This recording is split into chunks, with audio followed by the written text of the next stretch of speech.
ambavyo vinapresente Mungu. Bwana Yesu asifiwe sana. Amen. Biblia inaonyesha ya kwamba balitengeneza ile sanduku la agano pamoja na almasi ama matiere, na Israeli ilikuwa naliheshimu sana, kwa sababu walikuwa nafanya wakienda kwenye vita, bakikuwa tu na ile sanduku sherti baganye. Bwana Yesu asifiwe sana.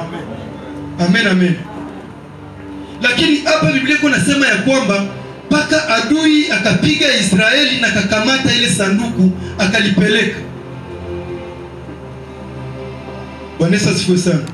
Kuna wengine Mkristo wakati iko na shida kimuponda sana, anapoteza imani.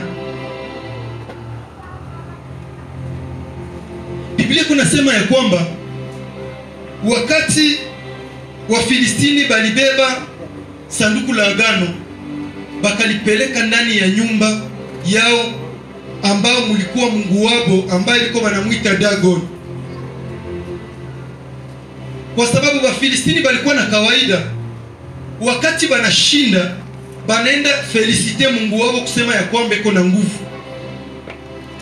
Mara mingi mpagani anapokushinda mvita anajionaka kama nje kuna Mungu wa kweli. Bwana Yesu atusaidie sana. Amen, amen. Mara mingi tunaposhindwa mbele za maadui tunaonekanaka kama hatufai, na adui anaendelea kushangilia, anaona ya kwamba njoo mwenye kuwa na nguvu. Wafilistini wakashangilia, wakakamata sanduku la agano wakalipeleka mbele na mungu wao Dagon. Aseme bakalala.